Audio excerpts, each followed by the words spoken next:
Dicen que nunca se puede volver a casa. Pero nadie te cuenta qué pasa cuando construyes una nueva desde cero y alguien decide arrebatártela a cualquier precio. Durante 20 años mi mundo olió a aire esterilizado. Ozono de impresoras sobrecargadas y café rancio en despachos sin ventanas de Madrid. Mis manos aprendieron el lenguaje de los atestados judiciales y el peso frío de la placa del Seprona. Yo era Carlos Herrera, investigador senior del Servicio de Protección de la Naturaleza. Mi trabajo consistía en seguir el rastro de los venenos, los vertidos ilegales, las mentiras empresariales que enfermaban la tierra y a sus gentes. Era bueno en ello. Cazaba a hombres con trajes de miles de euros que dejaban desastres millonarios. Y con cada victoria una parte de mi alma se sentía contaminada. Vacía. Así que lo dejé. Elena y yo liquidamos todo, pensiones, ahorros, nuestro piso en Madrid. Compramos 30 hectáreas de tierra olvidada en la campiña sevillana. Un lugar que nadie había amado en una generación. Donde el aire solo olía a tierra mojada después de la lluvia y a tomillo silvestre.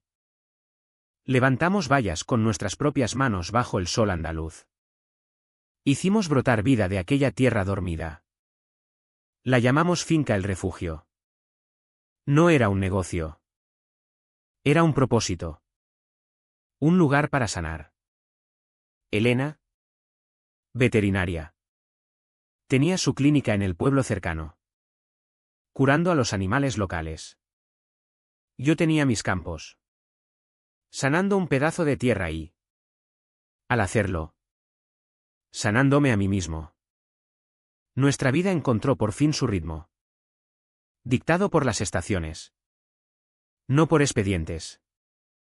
El silencio era tan profundo que casi podías oír crecer los cultivos. Era nuestra paz. Nuestro santuario. Y entonces, un martes por la tarde, el ritmo se rompió. Una nube de polvo apareció en el largo camino de grava. La que levanta un coche que va demasiado deprisa. Demasiado impaciente. Se convirtió en un Mercedes negro reluciente como un escarabajo pulido. Tan fuera de lugar que parecía una mancha en el paisaje. Se detuvo justo al borde de mi campo norte recién sembrado. Bajó una mujer alta. Imposiblemente delgada. Vestida con un traje pantalón beige que seguramente costaba más que mi primer tractor. Su pelo rubio estaba esculpido en un casco perfecto e inmóvil. Señor Herrera, dijo con voz suave pero con filo de mando. Soy Isabela Castellanos. Conocía el nombre. Todo el mundo lo conocía. Era la presidenta de la Asociación de Propietarios de la Urbanización Punta Serena. El reino vallado e impecable en la colina que lindaba con mi finca. Señaló vagamente mis campos. Vengo con una oportunidad increíble. La Junta ha autorizado una oferta muy generosa para adquirir esta parcela. La imaginamos como un hermoso espacio verde protegido para la comunidad. Un legado. Sus palabras eran perfectas: comunidad. Legado. Protegido. Todo mentiras envueltas en seda. Me apoyé en el poste de la valla, secándome el sudor de la frente. Agradezco la oferta, señora Castellanos. De verdad. Pero esta tierra no está en venta. Mi esposa y yo. Esto es nuestro legado. Y entonces lo vi. En menos de un segundo. Por un instante el educado disfraz corporativo desapareció. Su boca se apretó en una línea fina y sin sangre. Sus ojos, que habían sido profesionalmente agradables, se volvieron fríos y duros como granito. Era la mirada que había visto docenas de veces al otro lado de las mesas de interrogatorio. No era decepción. Era furia. Rabia depredadora pura. Luego, igual de rápido, el disfraz volvió. Me dedicó una sonrisa serena y de labios apretados. Entiendo, dijo, con voz demasiado dulce. Una lástima. Estaremos en contacto. Volvió al coche. Dio la vuelta sin un movimiento de más y se marchó, dejando una columna de polvo que se posó sobre mis nuevos brotes de maíz. El silencio que dejó fue diferente. Más pesado. La pieza había sido perforada. Durante 3 días el silencio de la finca fue distinto. Ya no era pacífico. Era denso. ¿Vigilante? Cada coche que pasaba por la carretera comarcal lejana me hacía levantar la cabeza. Cada crujido en el bosque sonaba como una intrusión. Empecé a caminar la valla 2 veces al día y a comprobar los candados del granero por la noche. Algo que no había hecho desde que llegamos. Elena lo vio. Claro. Es médica. Está entrenada para ver síntomas. Y yo los mostraba todos: ansiedad, hipervigilancia. Te caló hondo, ¿verdad? Me preguntó una noche. Su mano en mi brazo mientras estábamos en el porche. No fue lo que dijo, le contesté, con los ojos recorriendo la oscura línea de árboles. Fue lo que vi. He visto esa mirada antes. Elena. Es la de alguien que se cree por encima de las reglas. Alguien que quemará todo lo que se interponga en su camino. Ella me apretó el brazo. Entonces estaremos preparados para el fuego. Ojalá hubiera sido tan sencillo. El fuego es honesto. Se ve. Se combate. Lo que envió Isabela era peor. Era insidioso. Llegó con placas y membretes oficiales. Empezó un viernes. Estaba en el campo oeste calibrando el nuevo sistema de riego cuando lo oí, un sonido que no tenía nada que hacer en mi finca. El profundo aullido gutural de una sirena de camión de bomberos acercándose. Levanté la vista y vi un enorme camión rojo reluciente. Luces destellando. Avanzando por mi camino de grava como una ballena perdida. Se detuvo y bajó un hombre que reconocí. El jefe de bomberos López. Un vecino que había conocido en la tienda de piensos. Su rostro era pura disculpa. Carlos, suspiró, quitándose el casco y secándose la frente. Hemos recibido una llamada anónima. Decía que tenías una quema incontrolada y peligrosa cerca del granero principal. Señalé mi montón de compost. Perfectamente estratificado. Completamente inerte. A 100 metros de cualquier estructura. ¿Te refieres a eso, Paco? ¿Lo que es tan inflamable como un cubo de agua? Entrecerró los ojos. Me miró y suspiró. Sí. Ya me imaginaba. Pero una llamada es una llamada. Tenemos que registrarlo. Ya sabes cómo va. Se pasó la mano por la cara cansada. Ten cuidado. ¿Vale? La gente se pone rara. Él y su equipo volvieron al camión y se marcharon, dejándome en una nube de polvo e incredulidad. Así empieza, pensé. No con un estallido, sino con una sirena. Esa fue la primera salva. La declaración de guerra. Desde ese día la finca El Refugio estuvo bajo asedio. Se convirtió en una rutina grotesca y agotadora. Una guerra de desgaste librada con portapapeles y luces destellantes. El martes siguiente fue la inspección sanitaria. 2 jóvenes serios con polos del ayuntamiento vinieron a analizar mi pozo. Otra denuncia anónima, posible contaminación del acuífero local. Pasé 3 horas explicándoles mi sistema de triple filtrado en circuito cerrado. La misma ciencia que había vivido y respirado en el Seprona. Tomaron muestras. Pusieron cara inexpresiva y se marcharon. Los resultados. Claro.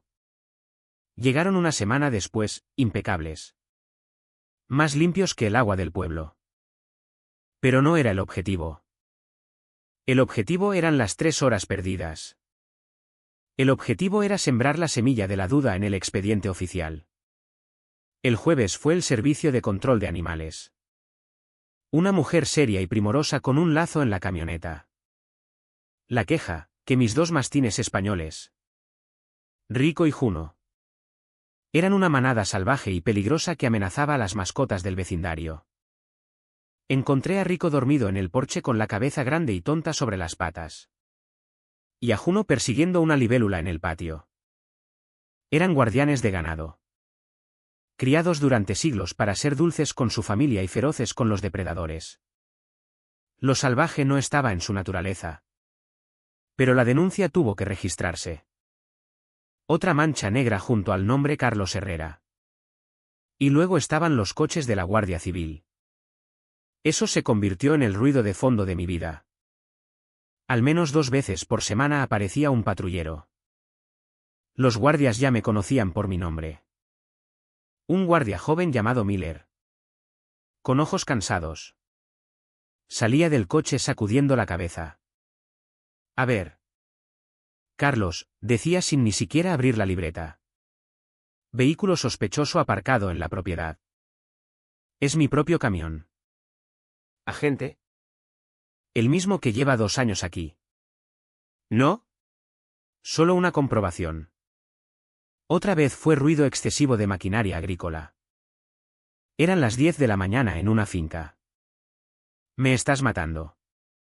Carlos, decía Miller apoyado en el coche. Lo sé yo. Lo sabes tú. Esto es acoso. Pero las llamadas son anónimas. Usan teléfonos desechables y las palabras mágicas, peligro. Riesgo. Tenemos las manos atadas. Tenemos que responder. El desgaste psicológico fue inmenso. Empecé a dormir por turnos. Mis oídos estaban siempre alerta al sonido de un motor que se acercaba. Cada sobreoficial en el buzón me encogía el estómago. El trabajo en la finca se retrasó. Se perdieron calendarios de siembra. Se retrasaron mantenimientos. El ritmo de la tierra se estaba ahogando en el ruido estático de la burocracia. Elena me miraba. El rostro máscara de preocupación. No comes, me decía. Caminas la valla hasta en sueños. El veneno se extendía también hacia afuera. La campaña de desprestigio de Isabela estaba funcionando. Vecinos que antes me saludaban con la mano desde sus camionetas ahora miraban al frente.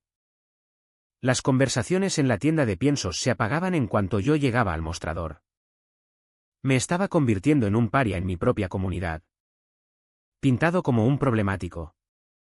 Un forastero beligerante que no respetaba la forma de vida local. La ironía era tan espesa que podía saborearla. Una noche. Después de un día especialmente malo, visita del inspector de Hacienda cuestionando el estatus agrícola de mi finca. Me senté y calculé el coste. No en dinero, sino en tiempo. Había perdido más de 40 horas de trabajo crítico en un mes. 40 horas en la parte más importante de la temporada de siembra. Entonces comprendí que esto no era acoso al azar. Era una estrategia. Una operación psicológica sofisticada diseñada para perturbar, desmoralizar y arruinar. No buscaba encontrar una infracción. Buscaba romper mi espíritu. Hacer que la paz por la que había venido se convirtiera en un recuerdo lejano e inalcanzable. Quería que me cansara tanto de estas pequeñas batallas de papel que simplemente le entregara las llaves de mi santuario. Estaba en el porche, mirando los campos bañados por la luz suave del atardecer. Mis campos. Mi casa. Ella cree que esto me va a hacer correr, le dije en voz baja a Elena, que había venido a mi lado. Ella deslizó su mano en la mía. ¿Qué es lo que no sabe de ti? Apreté su mano. Una pequeña chispa de desafío se encendió en mi pecho. No sabe a qué me dedicaba durante 20 años. No solo investigaba contaminadores. Construía casos. Soportaba sus ataques. Sus abogados. Sus amenazas. Sé cómo resistir un asedio. Me sentí un poco más fuerte entonces. Un poco más como el de antes. Había sobrevivido a la primera oleada. Entendía el juego que jugaba. Pero mientras la oscuridad caía sobre la finca el refugio, Un nudo frío se formó en mi estómago. Instinto de investigador. Todo esto. Todo. Era solo la fase preliminar. El ablandamiento. Esto era la guerra de desgaste. La guerra de aniquilación todavía estaba por llegar. Y sabía. Tan seguro como sabía mi propio nombre.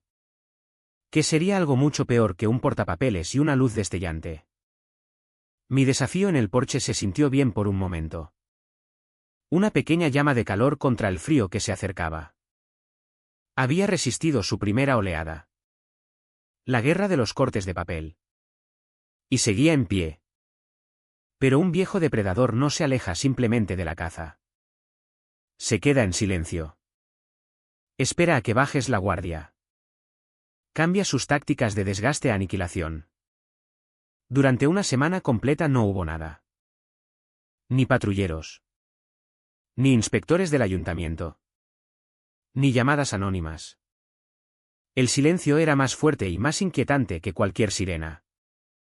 Era una quietud depredadora calculada. Cada mañana me despertaba con un nudo en el estómago. Esperando algo. Pero cada día pasaba con una paz artificial desconcertante. Elena intentaba ser optimista. Quizás se haya rendido, dijo una noche. Aunque sus ojos decían que no lo creía más que yo. No, le contesté. Mirando por la ventana hacia la oscuridad impenetrable. No se ha rendido. Está recargando. El ataque llegó una noche de miércoles sin luna. No lo vi. No lo oí. No realmente. Los perros se pusieron inquietos hacia las 2 de la madrugada. Una serie de gruñidos bajos y paseos nerviosos. Pero no duró. Recuerdo oír un zumbido agudo apenas audible en el límite de mi oído. Pero lo descarté como cigarras lejanas. Me di la vuelta y volví a un sueño intranquilo. Ajeno. Esa ignorancia de ese momento es lo que me persigue. Mientras dormía. Mi finca estaba siendo ejecutada. La mañana siguiente empezó como cualquier otra. Me levanté antes del sol. El viejo hábito de la vida de agricultor ya grabado en mí. Me serví la primera taza de café negro. El ritual un pequeño consuelo en el silencio tenso. Salí al porche trasero. Listo para saludar el día. Y lo primero que me golpeó fue el olor. No era el buen olor limpio de tierra húmeda y cosas vivas. Era equivocado. Un olor químico amargo metálico. El olor de un pasillo de hospital mezclado con una fábrica industrial. Era estéril y acre. Y me puso los pelos de la nuca de punta. Dejé el café olvidado. Bajé los escalones. Las botas hundiéndose en la hierba cubierta de rocío. Me dirigí hacia el campo norte. Hacia mis tomates. Mi proyecto de 5 años. Los tomates negros e heirloom que había cultivado desde semilla. Adaptándolos al suelo andaluz. Eran mi orgullo. Mi obra maestra. Desde lejos todo parecía normal. Pero al acercarme vi que las hojas verde oscuro estaban cubiertas de un brillo oleoso enfermizo que relucía a la luz previa al amanecer. Mi corazón empezó a golpear contra mis costillas. Toqué una hoja. No se sentía bien. Estaba flácida. ¿Cerosa? Miré más cerca y vi las señales inconfundibles de un potente herbicida sistémico. Un veneno de contacto. Las hojas ya empezaban a curvarse por los bordes. Un negro necrótico oscuro que avanzaba hacia adentro. Retrocedí tambaleándome. Un ruido estrangulado escapando de mi garganta. Miré hacia el resto de la finca. Todos ellos. Cada planta. Mis pimientos. Mi maíz. Mis calabazas. Todos cubiertos del mismo film grasiento de muerte. Era una masacre. Metódica. Completa. Ejecutada con una precisión silenciosa y escalofriante. Mientras estaba allí. Tambaleándome.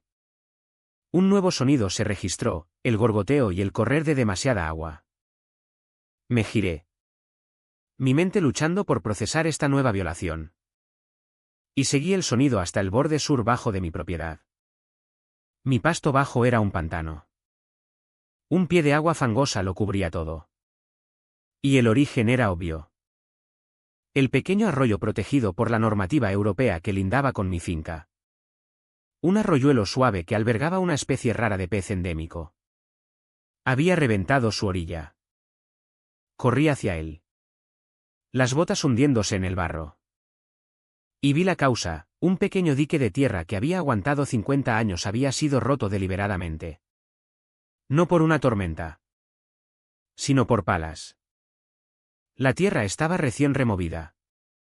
Las marcas de las herramientas todavía visibles en el barro.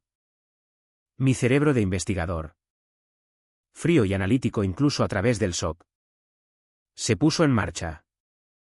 2 ataques separados en una misma noche. Uno químico. Uno físico. No era vandalismo adolescente al azar. Era un asalto coordinado de 2 puntas.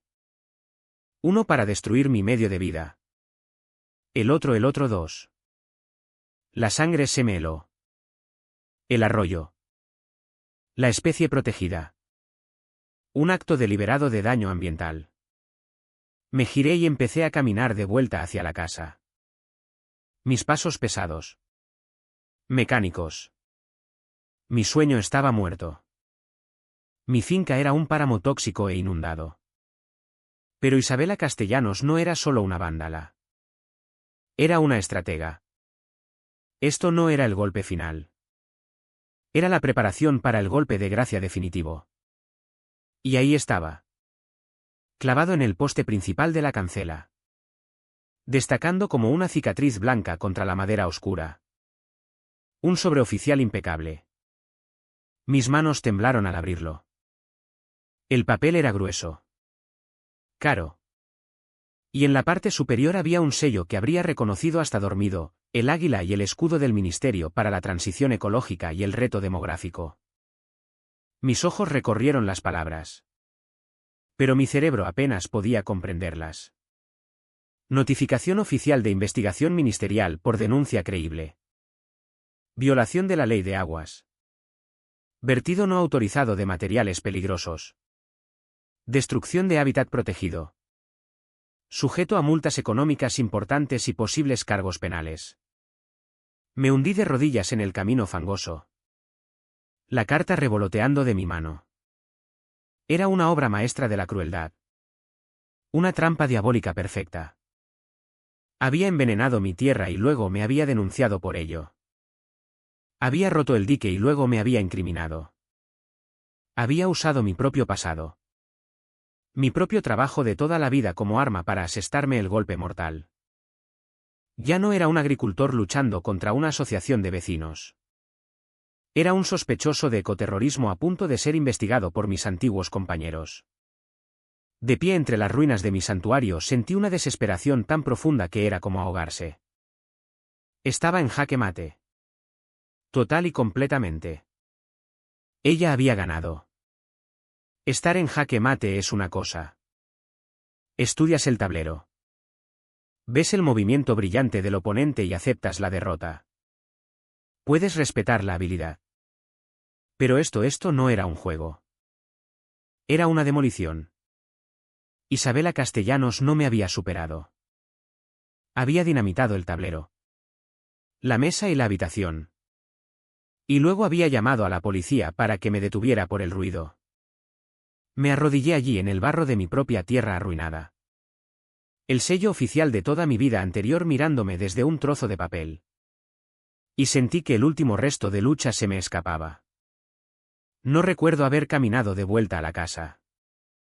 Recuerdo los brazos de Elena alrededor de mí.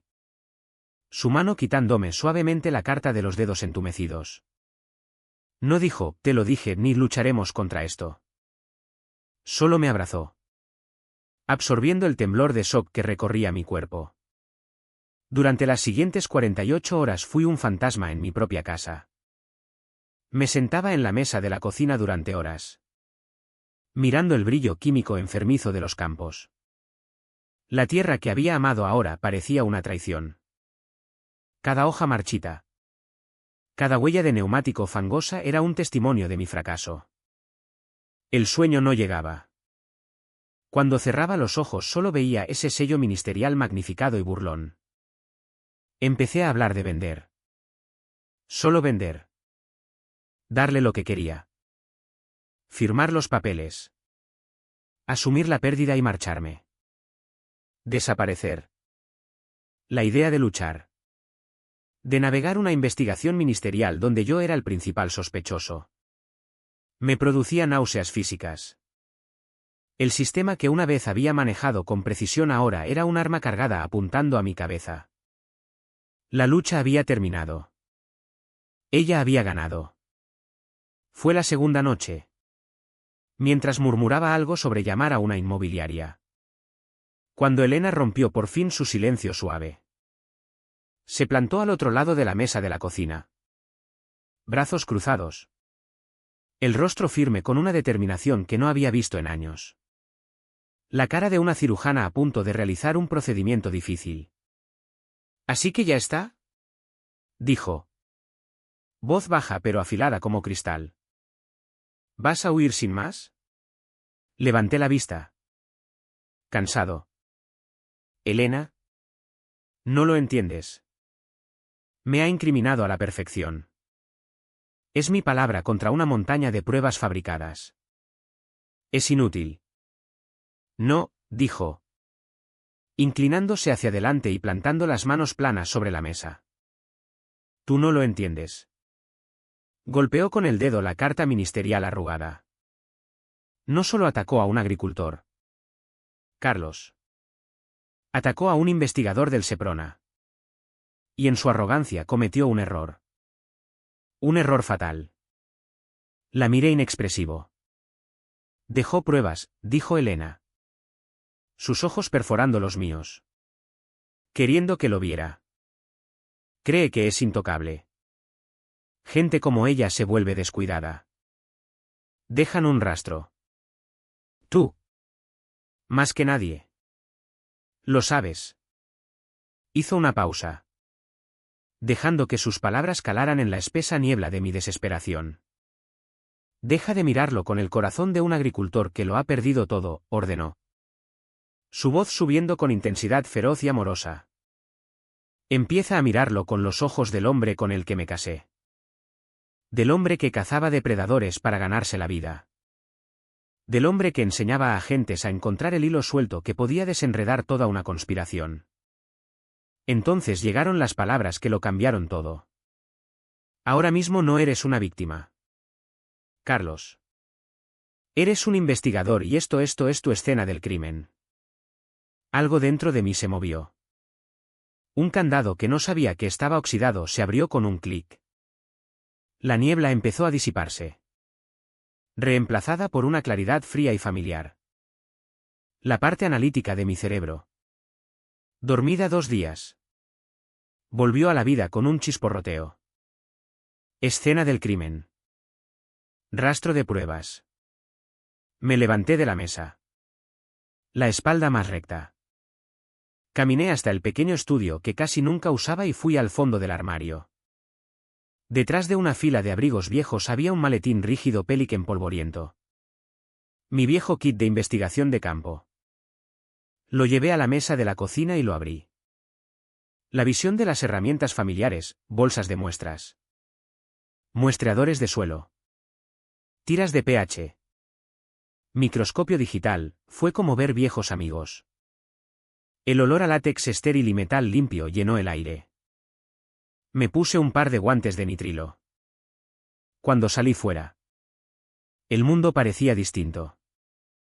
Ya no era un paisaje de mi fracaso personal. Era una escena que procesar. Ya no era una víctima. Era el investigador principal del caso más importante de mi vida. Trabajé durante horas. Tomé muestras de suelo de una docena de lugares. Etiquetando cada una con cuidado. Envasé hojas afectadas de diferentes especies. Estableciendo una clara cadena de custodia. Fotografié el dique roto desde todos los ángulos. Dentro. Saqué los datos de mis cámaras de fauna ocultas y ahí estaba, un destello de movimiento a las 3:07 de la madrugada. Una forma oscura baja al suelo, moviéndose en patrón de cuadrícula. Un dron agrícola comercial. La tenía. Era un hilo. Un hilo pequeño y frágil. Pero era suficiente. Me lavé las manos. Caminé hasta el teléfono y marqué un número que conocía de memoria. Sonó 3 veces antes de que contestara una voz familiar. Javier Ruiz. Javier, dije. Mi propia voz sonando distinta ahora. Más dura. Resuelta. Soy Carlos Herrera. Hubo una pausa. Carlos. Dios mío. Había oído que te habías ido del mapa. ¿Todo bien? Tomé aire profundamente. Esto es. ¿El giro? El momento en que el cazado se convierte en cazador. Escúchame con mucha atención. Javier. No llamo para presentar una denuncia. Llamo para entregarte un caso completo por asociación ilícita en bandeja de plata.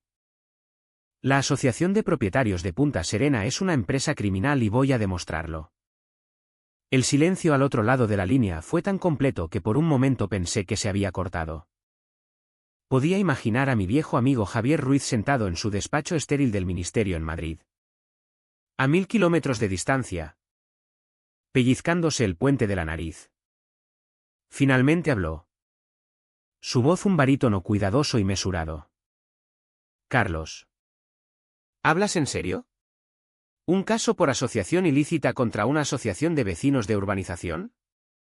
¿Sabes el tipo de actos predelictivos que hay que demostrar para eso? Usamos eso para la mafia. Para carteles internacionales de droga. No para disputas de lindes. No es una disputa. Javier, dije. Voz baja y uniforme. Es una conspiración. Es acoso sistemático. Destrucción de propiedad. Fraude mediante teléfonos desechables y conspiración para violar la ley de aguas. ¿Qué? Según mis últimas noticias. Es un delito grave. Son una empresa y su negocio es la extorsión. Usando intimidación para adquirir propiedades con ánimo de lucro. ¿Te suena? Otra larga pausa. Podía oír los engranajes girando en su mente de fiscal. ¿Dónde estás? En el terreno de la escena del crimen principal, contesté. Quédate ahí. No toques nada más. Haré una llamada. Estaré en un avión mañana. Nos vemos en algún sitio discreto. La línea se cortó. La alianza estaba forjada. La caza había comenzado. Javier se reunió conmigo la tarde siguiente en una gasolinera de carretera polvorienta a 60 kilómetros de mi finca. Sobre café quemado y el rumor de motores en marcha. Le expuse todo. Las bolsas de muestras con el suelo envenenado. Las fotos de alta resolución de las plantas muertas y el dique roto. La imagen granulada de mi cámara de fauna mostrando el dron. Le entregué un informe preliminar de 10 páginas que había escrito toda la noche. Detallando la cronología. El patrón de acoso y el móvil probable. Leyó cada palabra. Rostro impasible. Cuando terminó levantó la vista desde debajo de la visera de su gorra de béisbol. Era lista, dijo. Usando el sistema para crear cortina de humo. Pero tienes razón. Esto está organizado. Esto tiene dientes. Metió la carpeta en su maletín. No puedo abrir una investigación completa por asociación ilícita con esto. Todavía no. El listón es demasiado alto. Pero puedo abrir un expediente preliminar. Podemos empezar a tirar de algunos hilos en silencio. Durante las siguientes 6 semanas la finca El Refugio se convirtió en mi oficina de campo y mi vida pasada volvió a toda velocidad. Trabajé con un enfoque singular que no había sentido en años. Mientras Elena guardaba ferozmente mi tiempo. Manejando toda la logística de la finca y atendiendo las pocas consultas oficiales que todavía llegaban. Mi primera prioridad fue el veneno. Envié mis muestras cuidadosamente recogidas no al laboratorio del ministerio donde podían perderse en la burocracia o ser vistas por los ojos equivocados, sino a un laboratorio privado independiente en Madrid dirigido por un químico brillante y cascarrabias que había usado como perito años atrás. Los resultados llegaron una semana después. Era incluso mejor y peor de lo que esperaba. Carlos, dijo el doctor Arístides Torne por teléfono. Voz crepitando de excitación académica. Esto no es un herbicida de estantería. Es una fórmula personalizada no comercial. Un defoliante con un agente de unión único. Increíblemente efectivo. Diseñado para ser casi imposible de rastrear hasta una fuente concreta. Hay quizá 4 laboratorios en todo el país que podrían preparar esto.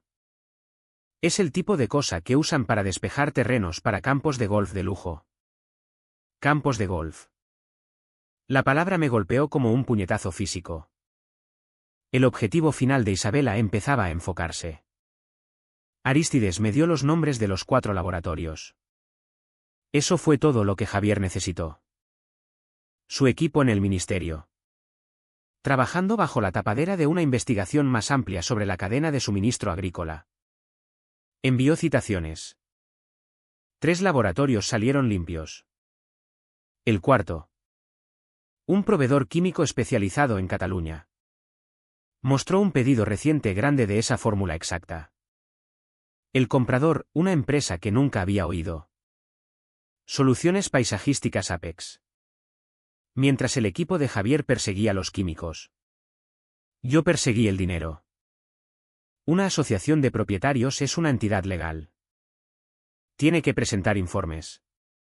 Llevar contabilidad. Pasé días repasando las divulgaciones financieras públicas de la Asociación de Punta Serena. En la superficie todo estaba limpio. Presupuestos para mantenimiento de piscina. Seguridad. Césped impecable. Pero lo encontré enterrado en lo profundo del libro mayor, una partida recurrente. Vagamente redactada. Gestión ambiental y del INDES. La partida era nueva. Empezaba solo 6 meses después de que yo comprara mi finca.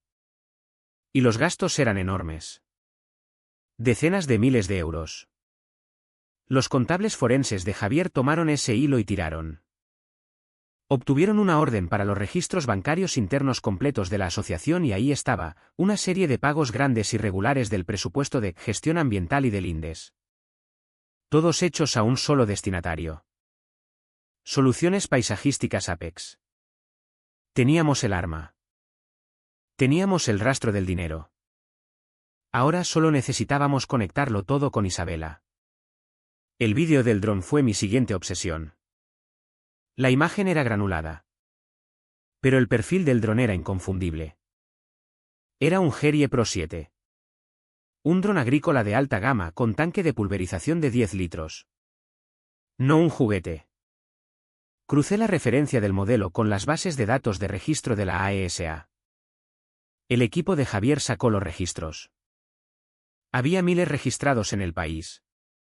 Pero solo 3 en toda Andalucía. Uno estaba registrado a la Universidad Estatal.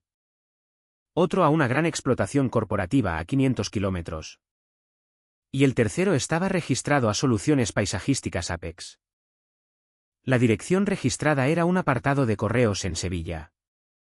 El círculo se cerró. Apex era la tapadera. La sociedad instrumental creada para hacer el trabajo sucio de Isabela. Financiada por los mismos vecinos que decía proteger. Pero todavía necesitábamos el elemento humano. El enlace interno. La persona que pudiera testificar que Isabela Castellanos daba las órdenes. En las divulgaciones financieras de la asociación un nombre aparecía una y otra vez autorizando los pagos: Eduardo Vega. Tesorero de la asociación. Una búsqueda rápida reveló que era un contable de 28 años recién salido de la universidad. Ambicioso. Ansioso por agradar y... sospechaba. Muy por encima de su cabeza. Era el eslabón débil. Javier y yo preparamos la reunión. No enviamos una citación. No queríamos asustarlo. La oficina de Javier envió una carta educada y formal solicitando una entrevista voluntaria respecto a una revisión de las prácticas financieras de la asociación. Nos reunimos en una sala de conferencias anodina y neutral en un hotel cerca del aeropuerto. Eduardo Vega entró. Nervioso pero intentando proyectar confianza en su traje mal ajustado. Probablemente pensó que era una auditoría rutinaria. Dejé que Javier llevara la voz cantante. Pero me senté a la mesa. Presencia silenciosa. Javier empezó suavemente. Preguntando por procedimientos contables. Presupuestos. Luego deslizó un papel por la mesa. Era el documento de constitución de Soluciones Paisajísticas Apex. Señor Vega, dijo Javier. Voz calmada. ¿Puede hablarnos de su relación con esta empresa? Eduardo palideció. Yo nunca había visto eso antes. Qué curioso, continuó Javier. Deslizando otro documento. Porque su firma está en una docena de autorizaciones de pago a ellos por sumas que totalizan más de 50.000 euros por gestión ambiental y del INDES. Eduardo empezó a sudar. Eso era un proyecto especial aprobado por la Junta para eliminar especies invasoras. Entonces hablé por primera vez. Voz baja. La especie invasora era un campo de tomates e heirloom. ¿Eduardo? Su cabeza se giró hacia mí. Sus ojos estaban abiertos de pánico. Fui investigador durante 20 años. Hijo, dije. Inclinándome ligeramente hacia adelante. Sé qué aspecto tiene cuando un buen chico se ve atrapado en una máquina mala. Sé que no conocías toda la magnitud. Los químicos. La incriminación. Pero sabías lo suficiente. Ocultaste los pagos. Facilitaste la conspiración. Javier tomó el relevo. Ahora mismo. Eduardo. Eres cómplice en múltiples delitos graves, fraude documental. Conspiración para violar la ley de aguas y... Porque esto era un esfuerzo organizado continuado con ánimo de lucro. Delito de asociación ilícita. No hablamos de una multa. Hablamos de 10 a 20 años en prisión federal. Eduardo parecía que iba a vomitar. Suavicé la voz. Hay 2 puertas delante de ti. Eduardo. Detrás de la puerta número 1 te mantienes leal a Isabela Castellanos. Te conviertes en coacusado en una acusación ministerial e irás a prisión. Te lo prometo. Detrás de la puerta número 2 te conviertes en el testigo estrella del ministerio. Nos cuentas todo. Nos das los libros reales y sales con un acuerdo de Probaschen y tu vida intacta. No hay tercera puerta. Se derrumbó. La historia salió a borbotones entre sollozos. Isabela le había instruido personalmente para crear la empresa instrumental y ocultar los pagos. Le había dicho que solo era para animar a un agricultor terco a vender. Tenía un segundo libro de contabilidad secreto en una memoria USB en su apartamento. Los libros reales. La caza había terminado. Era hora de matar. La declaración se celebró 3 semanas después. Era la primera vez que veía a Isabela desde aquel día en mi finca. Entró en la sala de conferencias flanqueada por 3 abogados carísimos de un bufete top de Madrid. Estaba impecable. ¿Segura? Irradiando un poder que succionaba el aire de la habitación. Apenas me miró. Despidiéndome como un simple agricultor que Javier había arrastrado. Durante 2 horas sus abogados objetaron y obstruyeron mientras Javier sentaba las bases. Isabela respondió cada pregunta con arrogancia engreída y desdeñosa. Entonces Javier cambió de enfoque. Señora Castellanos. ¿Está familiarizada con un herbicida conocido como defoliante no comercial? ¿Fórmula 7B? Claro que no, se burló ella. Javier deslizó un informe de laboratorio sobre la mesa pulida. Porque este informe muestra que ese mismo químico fue encontrado por todas partes en la propiedad del señor Herrera. Luego deslizó una factura. Una factura por una gran cantidad de ese mismo químico comprada por una empresa llamada Soluciones Paisajísticas Apex. Uno de sus abogados le susurró al oído. Su sonrisa se tensó. Javier continuó. Voz como hielo. ¿Está familiarizada con el dron agrícola Harrier Pro 7? No soy coleccionista de juguetes. Señor Ruiz. Bien. Porque esto no es un juguete. Otro documento cruzó la mesa. Esta es la inscripción en la AESA de ese modelo exacto de dron registrado a nombre de Soluciones Paisajísticas Apex. Observé su rostro. Un destello de irritación. La primera grieta en la fachada de mármol. Y finalmente. Señora Castellanos, dijo Javier, bajando ligeramente la voz. ¿Está familiarizada con el señor Eduardo Vega? Es nuestro tesorero, dijo ella despectivamente. Un contable junior. ¿Lo es? Dijo Javier, inclinándose hacia adelante. Colocó un solo documento encuadernado en el centro de la mesa. Porque esto es una declaración jurada de 50 páginas del señor Vega detallando cada instrucción que usted le dio, la empresa instrumental. El presupuesto secreto. El propósito concreto de animar al señor Herrera. El rostro de Isabela se volvió blanco. Sus abogados miraron la declaración. Mandíbulas caídas. Y también nos entregó esto, dijo Javier, colocando una pequeña memoria USB negra junto a la declaración. El libro real. Señora Castellanos. El que le dijo que mantuviera fuera de los libros oficiales. Se acabó. La sala quedó en silencio absoluto. Isabela abrió la boca. Luego la cerró. La máscara de poder no solo se agrietó.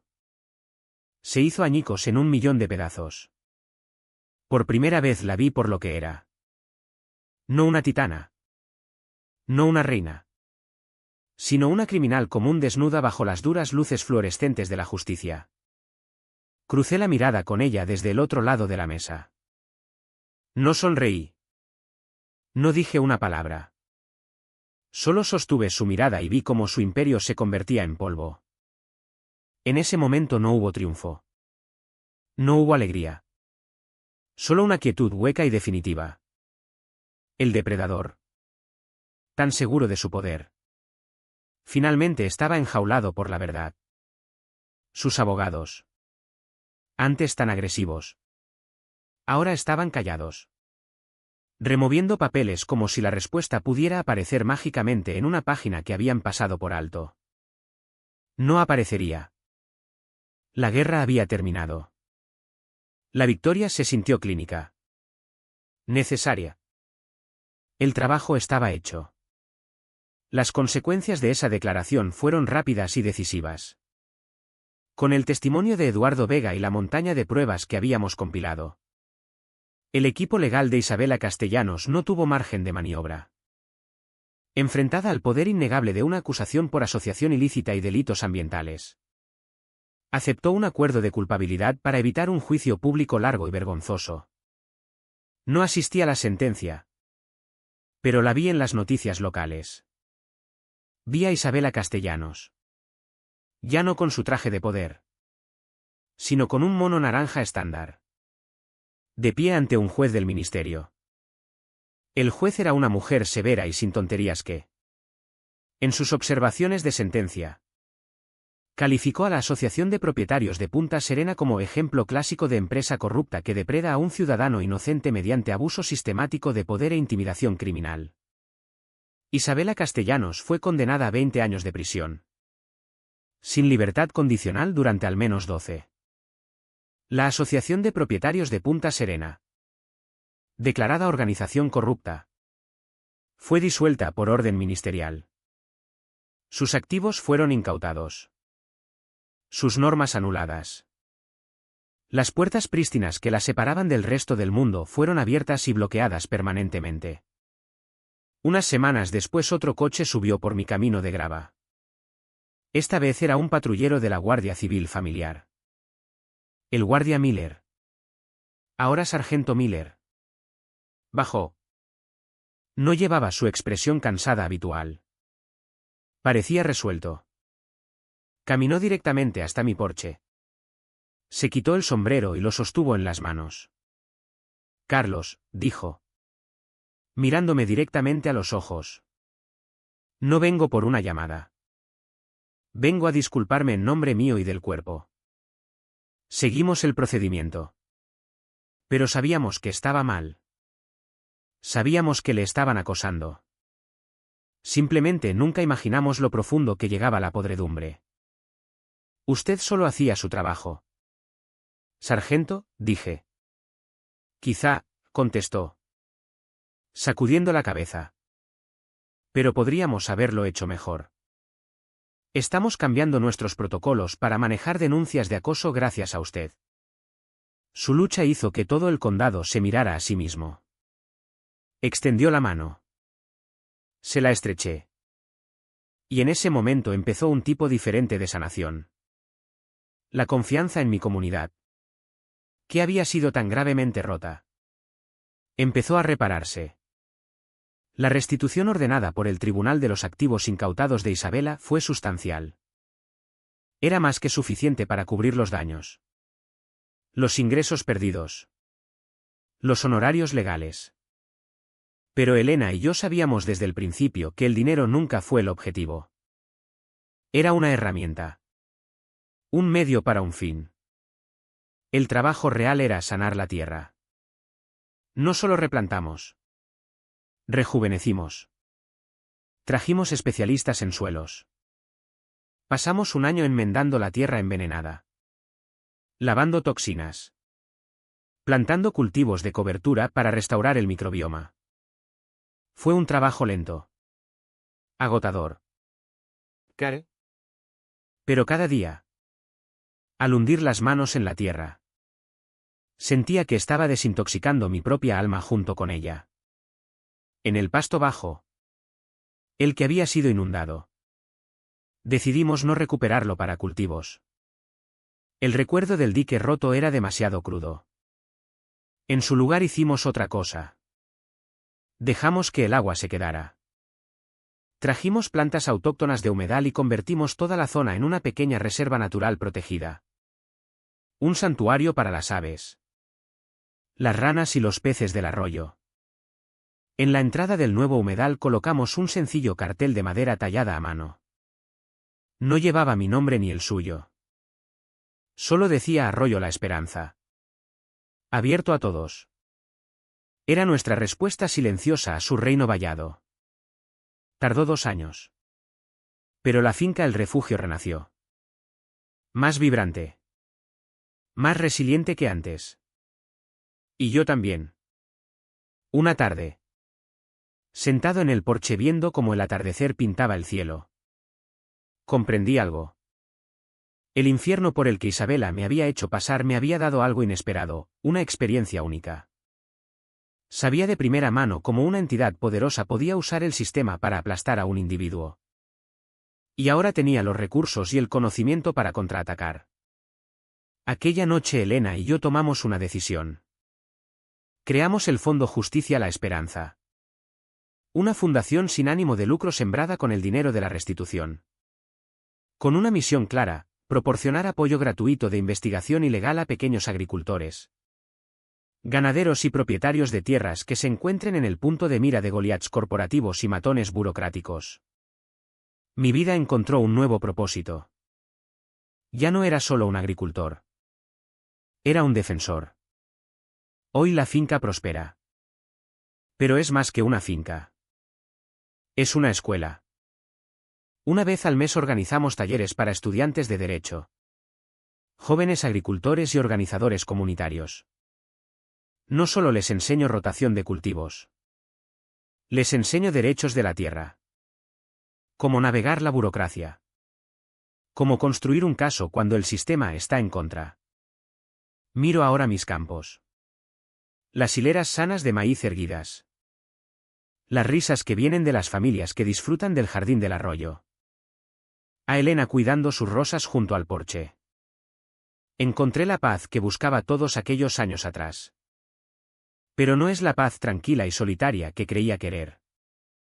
Es un tipo diferente de paz. Una paz más fuerte. La clase de paz que te ganas. La clase que construyes no levantando vallas sino derribándolas. Es la paz que viene de tomar lo peor que te ha pasado y convertirlo en un escudo para los demás. ¿Y eso? Eso es un legado que merece la pena luchar.